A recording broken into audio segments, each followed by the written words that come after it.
The last time I was here was wonderful. So many good questions, and this is exactly where I want to be.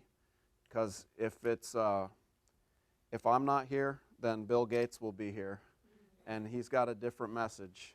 This is very hotly contested territory, teacher education programs, right?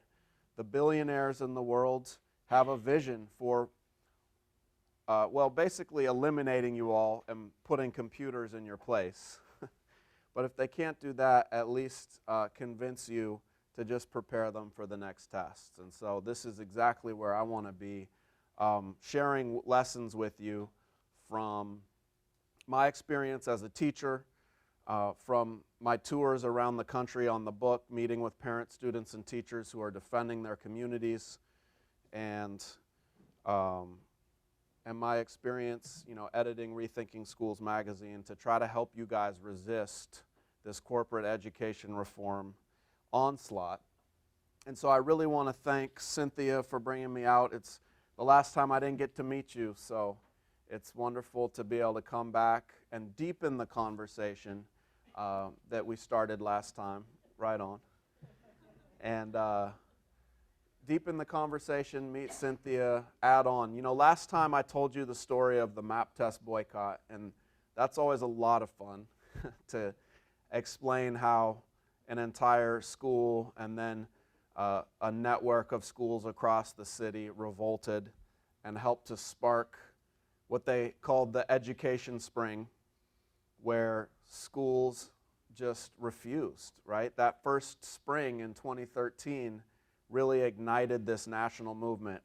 Garfield refusing, and then students walking out in Portland and Chicago and all over the country, and then the opt-out movement of parents exploding that spring. And we got into some depth there, and it was great. And I hope today we can build on that conversation about how we've become the largest uprising against high-stakes testing in U.S. history. And yes, absolutely.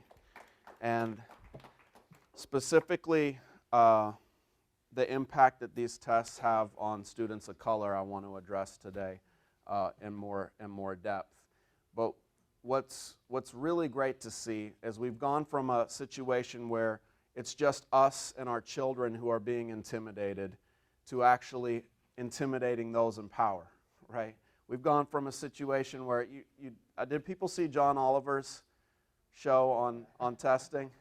He said, you got a problem when there's actual protocol for what to do when a child throws up on the test, right? You know that the test prep stress is over the top when there's protocol for that, right? So we've gone from a situation where it's just us who are stressed and under attack to actually the corporate education reformers, or the testocracy, as I call them. They're the ones sweating a little bit for a change. You can see it in the way their rhetoric has shifted this year. I want to look at that a little bit, because we left No Child Left Behind, right? And the new federal education legislation, the ESSA, my good friend Wayne Owl calls it Everything Stays the Same Act. But it's not quite that. It's not quite that. Because actually some of the rhetoric changed because of the size and scope of this mass revolt against testing. So one of the most obnoxious and idiotic provisions of No Child Left Behind was this annual yearly progress. And so they said all schools will be proficient in math and reading by 2014, a statistical, not just improbability, but impossibility that no country anywhere in the world has achieved, and then the tests are designed so that you cannot achieve it. But we put that goal forward so that we can label your schools failing, so that when they fail, we can cut the money, so that we can close them down, so that then we can privatize them and turn them into charters. You all know about this problem here. You have one of the wealthiest people the world has ever known, Eli Broad, getting ready to try to turn half the schools in LA into charters so that you can have public funds go under the control of private entities, right? That is the neoliberal free market dream. And so that provision of the annual yearly progress, that if you weren't making progress towards this goal of 100%, then your school would be labeled failing and you'd be put on a performance plan, and if you didn't meet it, then your school is shut down.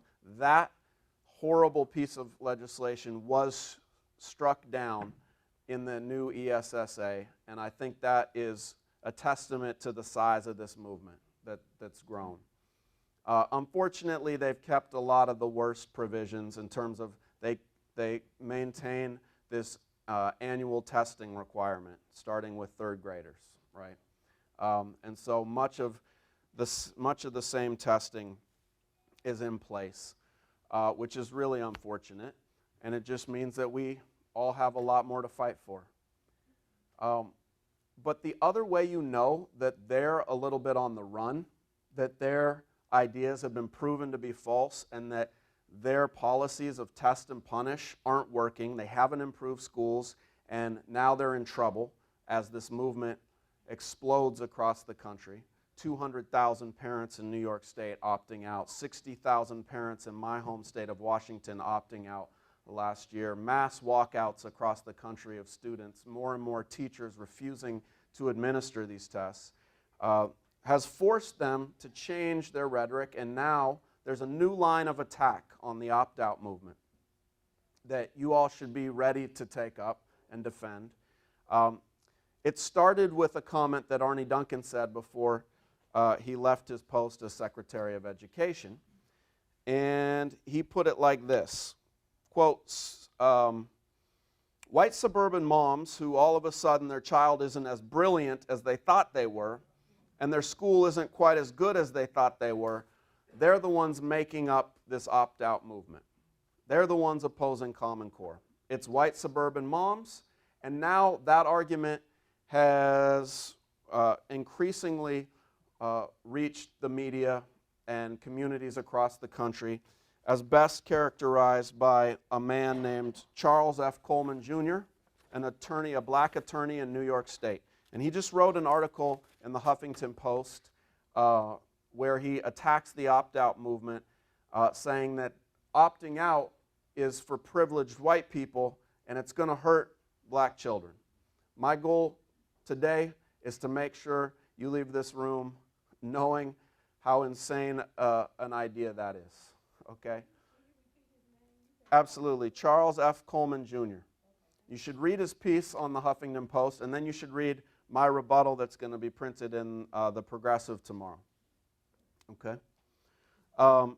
So let me read to you what he says, a couple paragraphs of his argument, why standardized testing is good for black children and why you should not opt out. So here's what he writes. Quote, boycotting standardized tests may seem like a good idea, but hurts black learners the most. To put it plainly, white parents from well-funded and highly performing areas are participating in petulant, poorly conceived protests that are ultimately affecting inner-city blacks at schools that need the funding and the measures of accountability to ensure any hope of progress in performance. Groups of parent activists have been popping up across the country expressing their disapproval over standardized testing. While there should be concerns raised over excessive testing and devoting too much classroom instruction to test prep, the long-term effects of opting out could be even worse, particularly for communities of color. Even more troublesome, the immediate effects of losing federal funding has a real impact on schools least able to take the hit. Standardized testing, albeit imperfect, remains one of the best ways to ensure that teachers, schools, and school districts are held accountable for making sure children are succeeding. So I'm going to take up 7 points tonight to tell you why that isn't true.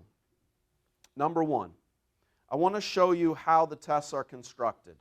I want to take a look at why inequality, especially around class and race, is built into the very logic of how a standardized test is constructed for the first point. So let's take a look at this diagram. Do I need the microphone to take with me, or? Okay. So let's look at what a standardized test is. This is normal distribution. If the standardized test does not produce this, then that standardized test is deemed to be invalid, right? So what does this test show? This test, given to a population of students, shows a few students fail, most of the students are in the middle, and they do average, and then the students at the top, a few do really well, right? Now, what would happen if this changed? What would happen if all of a sudden a lot of students were doing well? What if everybody passed the test? If everybody passed the test, that test would be called invalid. That's clearly not a good measure of student learning. It was either too easy, something was wrong with it. So the test mandates failure. You have to have people failing. If you don't, it's not a valid measure. In my mind, any exam, any measure that mandates failure is invalid in itself. Okay? So this is how it works. Right? Smaller number of students get low scores. This is the normal distribution. Now let's take a look. Oh, there's the ceiling. What happened if you got this curve? Now let's take a look at this. This is the next problem. You see this jumping line? This is a brilliant essay by Jersey Jazzman, by the way, that you should go to his website and take a look. That jumping line is called a cut score. You guys know what a cut score is? A cut score is the score that determines whether you fail, whether you pass or fail. So where do you want to put that cut score? Do you guys know how they determine where that score goes? Nobody in this room will ever be part of that discussion. Nobody who's ever had experience teaching will be part of that discussion. Where you set that line is a political decision made by politicians and then the testing agency. So in Washington State recently, the state politicians, along with the Smarter Balance Consortium, the Smarter Balance produces one of the tests connected to Common Core. They got into a room, and a few hours later they left the room, and they set the cut score where they wanted it. So now anybody who's below it fails. The new cut scores they're setting on purpose to fail larger numbers of kids so that they can show the test has rigor. Right? It's not based on what educators believe is best practice. It's just based on politicians' rhetoric around rigor. This is the last slide I want to show you about standardized testing bell curves. What does that bell curve tell you about that student? Does it tell you their aptitude? Does it tell you their skills? Does it tell you what they learned that year? The number one thing that test tells you is their access to resources and their proximity to the dominant culture. Right? That's what researchers in university after university, after study after study after study, show that the people at this end of the bell curve have less money, and the people up here have the most amount of money. Right? In fact, most of the research shows that where you end up on this bell curve, over 50% of it has to do with out-of-school factors. Right? So the first problem that we're dealing with is these tests are not scientific measures. Right? They measure your access to resources and how close you are to, in our society, a white middle class dominant perspective. So I don't believe that that's a valid way to judge any student, and especially not our students of color who disproportionately fall into the low socioeconomic status, right? So that's point one. Point two, Coleman says in his essay, quote, "There should be concerns raised over excessive testing and devoting too much classroom instruction to test prep, but doesn't acknowledge how destructive excessive testing has become," right? So he says, yeah, we should think about that, and then he doesn't really explain what we mean by excessive testing. Do people know how many tests are administered? You're going to have to go out into the classroom soon and administer these tests. What's the average public school student? How many of these tests will they take in their pre-K now to high school career? The latest study shows the average high school student will take 112 standardized tests in their career as a student.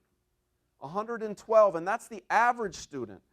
But if you are a student in a low-income neighborhood, if you're a student in high poverty, if you're a student of color or a black student, that number of standardized tests just climbs, right? As they're reducing the intellectual and emotional process of teaching and learning to a single score, right? And especially in our communities of color. And I've put it like this: the kind of thinking that would lead you to believe that giving one more standardized test is going to improve education for anybody is the kind of thinking that would lead you to believe that if you see a child shaking uncontrollably, clearly suffering from hypothermia, then you go and take their temperature, and then take it again and again and again and again and again and 112 times, and then you decide what to do, right? We believe that if you see a child shaking uncontrollably, clearly suffering from hypothermia, you go and wrap that child in a blanket and you give them the wraparound services they need, the healthcare programs, the tutoring services, the smaller class sizes, the arts programs that you would need to nurture that student and provide them the resources they need for a robust education, right? And so that's specifically the impact that's happening in our communities of color. The tests are driving out the arts. In Seattle, they did a study that there were over 25 schools that had less than 20 minutes of recess in the elementary schools, right? So which schools were those? It wasn't random. It was the schools serving kids of color. So those kids don't get to play or any of the benefits that actually all the research says young kids learn the most from free play, right? The social and emotional development, the problem solving that happens on the playground, you just can't get in any other way. But those students, they don't get that. Point three. Point three is, Coleman writes this, quote, "White parents from well-funded and highly performing areas are participating in poorly conceived protests." Okay? So he portrays this as a white movement to opt out. Well, it's true there are a lot of white middle-class moms who are opting their kids out. In New York State, where they have the 200,000, some of the largest concentrations are in Long Island, where there's a lot of white middle-class moms.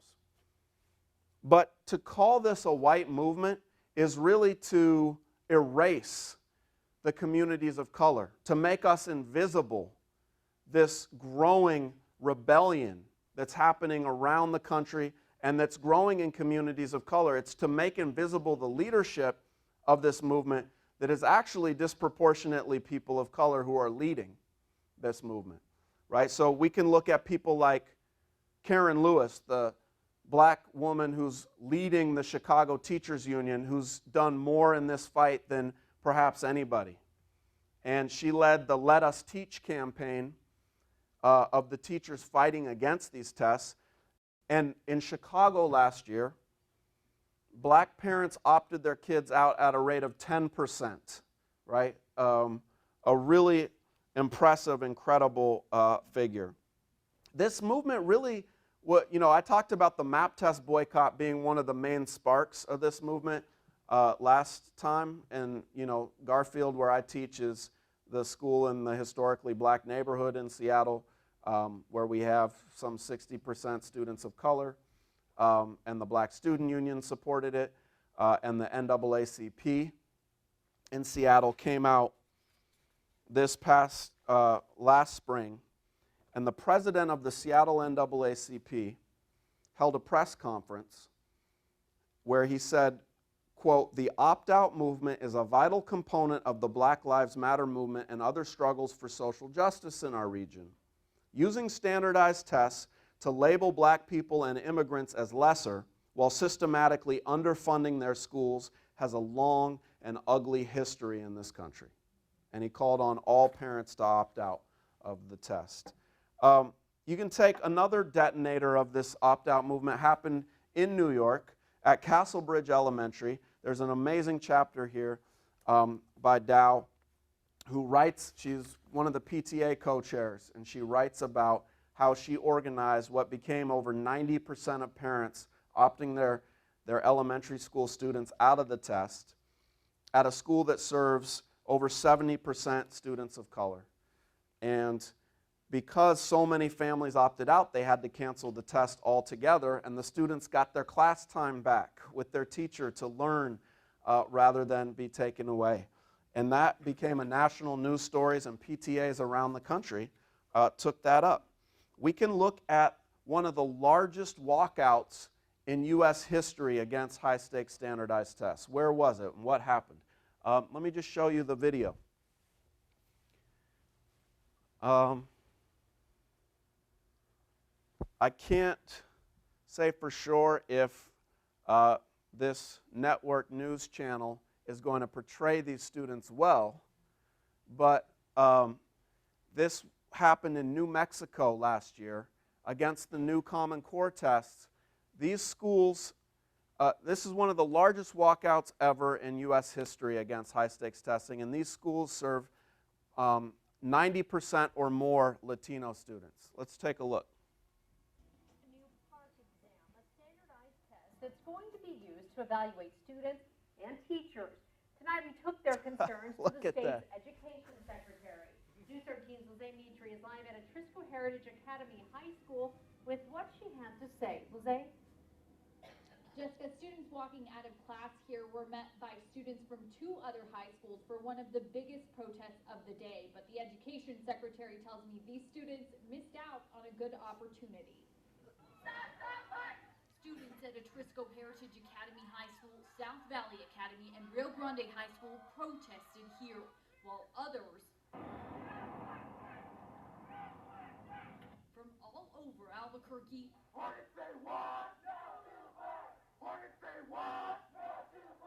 even Rio Rancho and Las Cruces walked out on the park exam. It's the new standardized test for 3rd through 11th graders that will be used to evaluate students and their teachers. What's happening now is that teachers are afraid that their evaluation is going to be so low that they need to start teaching directly to the test. And what that's going to do is that's going to lead kids to stop wanting to come to school because of a dull curriculum. The most thing that we're scared about losing is like losing the fluidity in our classrooms and losing that teacher-student relationship that we have that teaches to all learning styles and not just the one that is catered to by this test. We took their concerns to the education secretary. More than 1,000 students walked out in schools from Albuquerque to Las Cruces. What are you thinking when you see this? What we saw today was about 48,000 students successfully started taking their assessment. So when I put this in... All right, I will cut her off. I can't really. Right, don't listen to what the students want. We're just an education system. But you saw that? Like the streams of students who organized around this. So to call this a white movement, to me, is to erase those Latino students who are leading this. And finally, If you haven't yet listened to the brilliant podcast called These Tests Will Go, the Opt-Out Movement in Urban Philadelphia, please go take a listen to that. It's interviews with black parents in Philadelphia about why they have built the opt-out movement and why they think this spring it's going to be larger than ever. And by the way, I'm going to Albuquerque for the first time in in April. And I can't wait to meet my heroes who led this movement. I get to speak at one of those high schools that have the biggest walkouts. It's going to be a lot of fun. Point 4, the federal government and punishing the schools. So Coleman writes, the immediate effect of losing federal funds has a real impact on schools least able to take the hit. So his point is this: if the opt-out rate means that students, that the number of students taking the test falls below 95%, then there's a provision that's been carried over from No Child Left Behind into the new ESSA that says they can then sanction school districts, possibly with funds, cutting funds if the number of kids taking the test drops, right? And on the face of it, that sounds pretty scary, and you could see his point. We wouldn't want to have funds cut from any schools, especially schools serving low-income students or black students, students of color. But there's one catch. First off, it has never happened in the history of the United States that any school has lost money because the opt-out rate went so high that it dropped below 95%. So in New York, last spring, there were dozens of school districts that had less than 95%, and not a single one was reprimanded or sanctioned in any way, because they know that if they come and cut funds from your school because you wanted to do what was best for your child, that's going to make the opt-out movement that much more angry, that much more visible, and that much more right when we say this is a test and punish system that has no place in our school system, right? So they have actually never used that clause. And, you know, sometimes you do have to risk in this struggle for social justice. But I think the larger point is this: we actually believe that the opt-out movement holds the promise for getting the tens of millions of dollars we need from the testing companies to be used for our schools. It's a multi-billion-dollar industry. Pearson alone, right? The Pearson Testing Corporation is a $9 billion a year annual corporation. And they do the PARCC test, they consult on Smarter Balance. What if we took that $9 billion and invested it into tutors, right? Invested it into arts programs and smaller class sizes, right? It's the opt-out movement that's raising that possibility. And we will never get there if we don't build an opt-out movement large enough to wrest the money away from the testocracy and bring it back to the classroom. So that's the struggle I think we have to be in. And we have to be in that struggle because of point 5, that there are real stakes attached to these tests. There are ways they use these tests to punish our kids. They've never punished a school for having a school district for having too many opt-outs, but they have punished schools for taking the test, right? That's what they do in places like Chicago when they close 49 schools with the stroke of a pen, right? Because they labeled these schools failing, and then they close them down, and then they reopen some as charters so they can get public funds into private hands. Okay? Which schools did they close in Chicago? Was it random? Right? It was 87% schools that were majority black. Right? So if you take these tests, that's when you're likely to be punished. We want to opt out and provide a much bigger vision. And I'll say that I think one of the ways that the test and punish regime is the most despicable is the way in which it fuels the school to prison pipeline. And us educators have seen this for a long time, but a study came out recently from a man named Kevin Lang in Boston University who found that the number one outcome of high-stakes exit exams required for high school graduation is increased incarceration rates, right? And I haven't seen a single person in the corporate education reform movement, I haven't heard from any of these testocrats answer to that. What's your response to that? If these exit exams are creating this mass incarceration system, are contributing to it, then they have to go. And we know that in this country we have more black people behind bars than were slaves on plantations in 1850.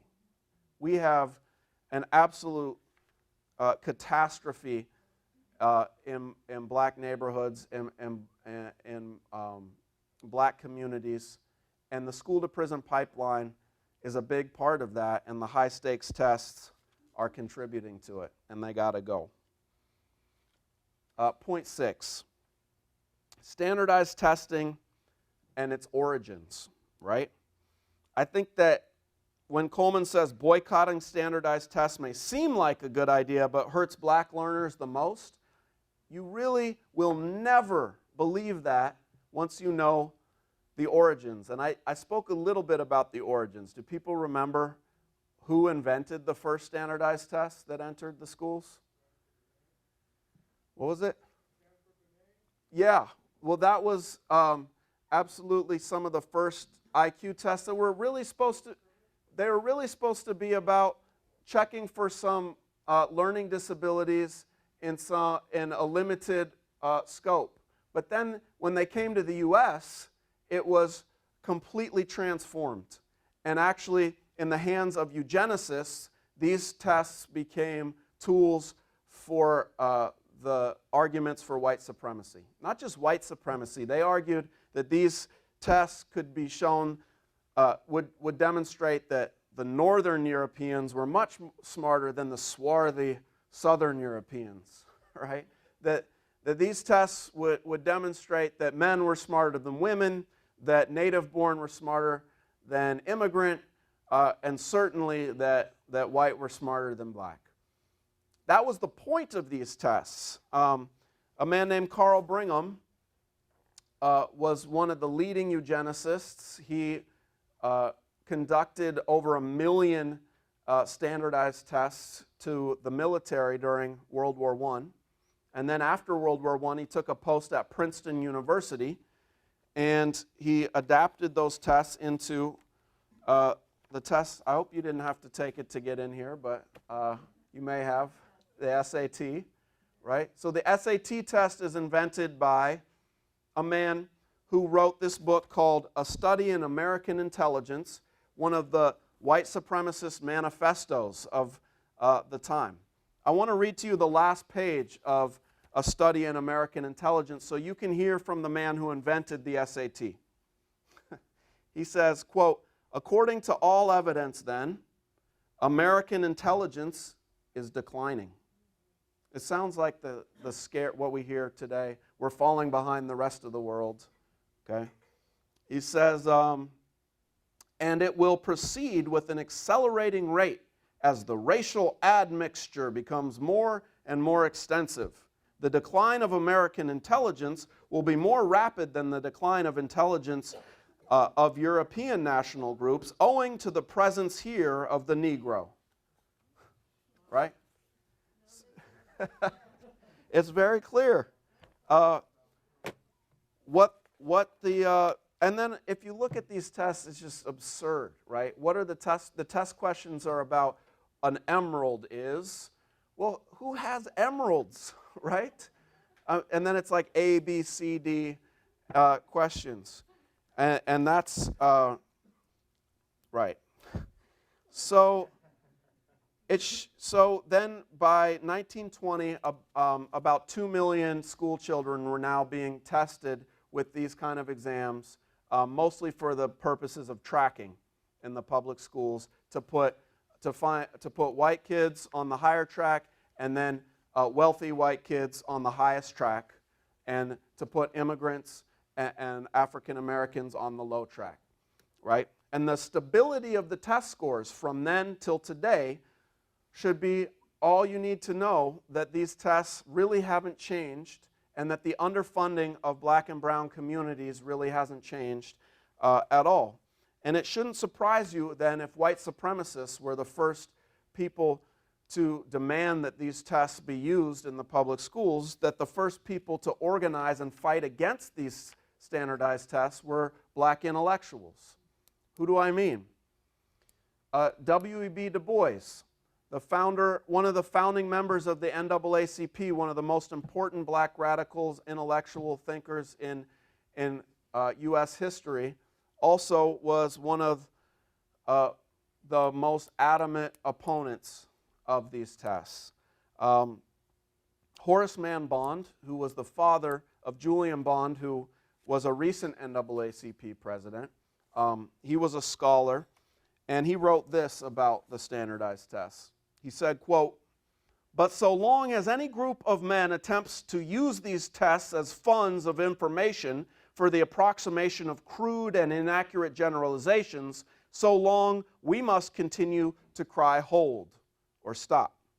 To compare the crowded millions of New York's East Side with the children of Morningside Heights, an upper-class neighborhood at the time, indeed involves a great contradiction, and to claim that the results of these tests given to such diverse groups drawn from such varying strata of the social complex are in any way accurate is to expose the fictitious sense of unfairness and lack of appreciation of the great environmental factors of urban life." He said it's the environmental factors that are leading to black students scoring lower on these tests. It's the same thing I just showed you with the bell curves, the zip code effect, that what these tests are measuring is your access to resources. He made that argument back in the 1940s. Can we please learn that today, right?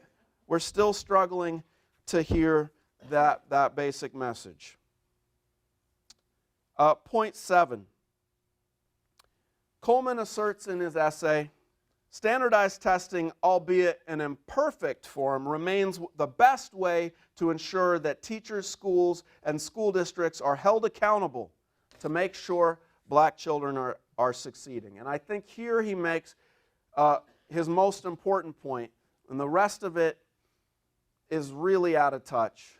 The rest of it is really, really uninformed. This one we need to take more seriously, because I do think that we need to have a school system that is more accountable to black and brown students. The question, though, is how we get there, and what type of accountability do we need, and who do we need to hold accountable. There's definitely a problem. And I even sympathize with black and brown parents who sometimes have a situation of a teacher who's not culturally competent and doesn't understand their student, and the black parent or the brown parent says, you know what, even if that teacher doesn't respect you or know where you're coming from, you can score high on the test and show you're smart.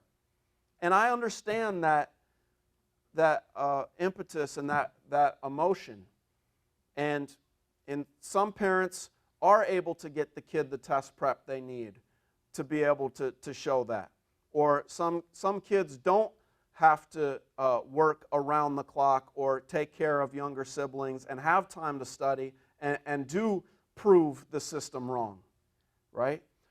But there's an important body of evidence that shows that there are much better forms of accountability in the schools that will actually be able to hold our school system accountable for educating our black and brown students with a meaningful, empowering education. And I want to talk a little bit about the New York Consortium schools for performance-based assessment. If I talked a little bit about them before, since the last time we met, a documentary was released called Beyond Measure. And this film shows the relationship that we teachers at Garfield High School built with the New York Consortium schools. We've been flying there for several years to learn from these fully public schools. Fully public schools. They're not charter schools. They don't get any extra money. In fact, they have higher rates of special needs students than the general population in New York City. The only difference with these schools and the rest of the New York public schools is that they have a waiver and they don't have to give the standardized tests. So, by the measures of the corporate reformers, they should be the very worst schools, right? How could they be serving kids of color? How could they be serving any kids if they don't have the accountability measures you would need to have high expectations and good outcomes and close the achievement gaps, as the corporate reformers put it? The problem for the testocracy is that these are the very best schools in New York City. How can I claim that? What evidence is there? I would urge you to go online and look at the new study that they released about the outcomes for their students, which are absolutely breathtaking. They have 77% of their English language learners graduating in 4 years, which is by far and away higher than the rest of the New York City public schools. They have 82% graduation of their schools in 4 years, compared with 73% citywide. So higher graduation rates. 86% of their black students were accepted into college, compared to 37% of black students nationally, right?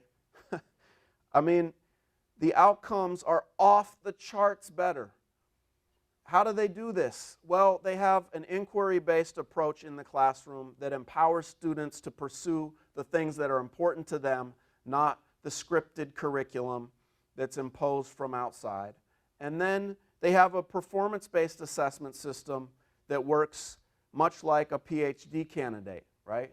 At the PhD level, they want you to be able to think.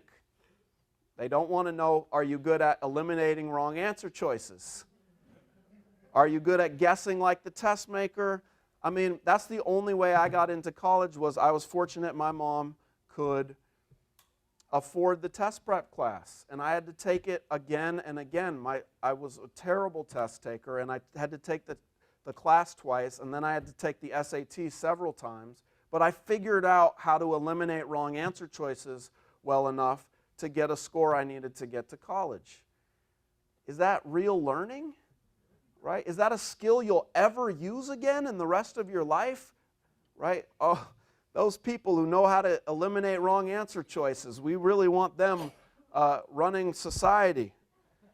No, the Performance Consortium, you develop a thesis, something that you care, some problem you've been working on in the class that relates to something in your life that you find important, and then you develop an argument, and then you might be wrong, your argument might be wrong, so you have to do research over time, and if the evidence doesn't match your argument, you revise your thesis, and then you work with your peers and a mentor, and at the end of the semester or the end of the year, you defend your dissertation, right, as it were. You defend your thesis to a panel of experts. So you might have your principal, you might have peers who are working in similar thesis statements, and then you bring in outside experts from New York City, right? People who, if you're in a language arts class, bring in an author, right? If you're in an art class, bring in an artist from New York City to comment on your art.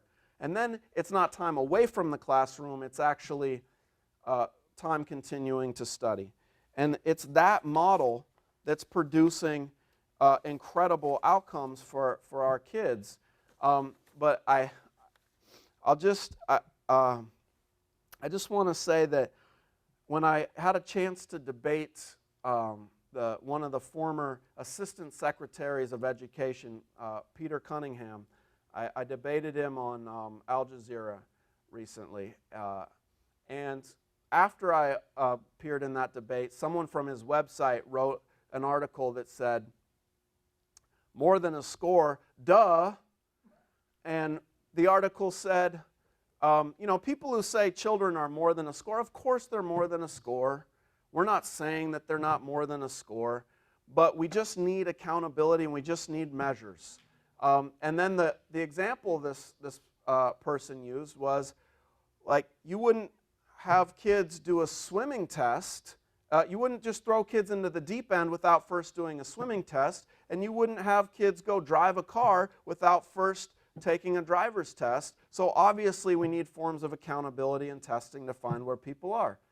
Yes, we do. Those are exactly the type of tests we need. We need performance-based assessments. We need to know if you can swim.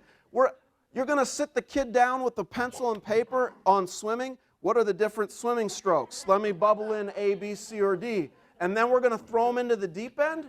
That would be ludicrous. Right? So we need performance-based assessments. The article was so ridiculous, I didn't write a rebuttal, but the more I think about it, I want to pick this, I want to show them exactly, because teachers aren't against tests. We invented tests, but we need forms of assessment that actually are empowering to our students. And then we need to talk about true accountability. And as the great Professor Pedro Noguera said, we've designed an accountability system in this country that holds those with the most power the least accountable. Where's the accountability for the bankers who sabotaged the global economy, laid waste to our school system from the fallout, right? And then they walked away with golden parachutes, right? And not one of them is behind bars. Right? So we have a great struggle to undertake, to fight for accountability, to opt out of these tests, and to opt into a real structure of accountability that could empower our students. Opt into ethnic studies programs that could teach black kids about their culture and the history of their people and the struggles they've been through. To opt into restorative justice programs to end zero tolerance that's pushing black kids out of school at higher rates, right? To opt into counseling services that can help kids who are going through the trauma of being homeless or the trauma of dealing with police abuse and profiling, right? We need to develop healthcare systems in our school that can nurture our students. And that's what real accountability to me would look like. And that's the struggle for the public school system that I'm in. And I hope to see you all. I know you're already part of this movement, and I hope to see you in the classrooms taking it to the next step. So thank you all for your time tonight.